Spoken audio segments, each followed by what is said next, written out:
Hola família, què tal esteu? Seguidors de Cims de Catalunya. Avui ens hem desplaçat fins a Coll del Rat. És un petit poblet que pertany a Artesa de Segre, a la comarca de la Noguera, i aquí, just a la seva esquena, hi trobem aquest cim que hem pujat avui amb una ruta bastant bonica des del mateix poble de Coll del Rat. És el Puig de Grialó.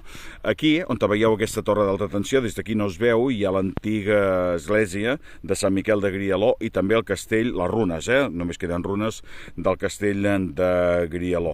Aquí veieu tota la plana, mireu quines cortines d'aigua que es veuen avui, tan fantàstiques, aquesta tan grossa que hi ha en aquesta zona. I aquesta banda d'aquí ens quedaria Pons. Estem en una zona doncs, que ja veieu, hi ha molta vegetació, però es veuria en 360 graus una vista esplèndida. De fet, ho es fa, tot i que el dia avui no acompanya per veure-ho. Allà tenim a darrere el Montsec, que ja hem estat diverses vegades, el Montsec de Rúbies i el Montsec de Meià i altres cims fantàstics d'aquesta zona que ens encanta, i per això intentem venir-hi sempre que puguem. No serà l'últim que farem d'aquesta zona perquè encara ens queden reptes per poder fer. Per tant, el Puig del Grialó, Coll del Rat, Artesa de Segre, a la Noguera, és el cim que hem fet avui de 668 metres.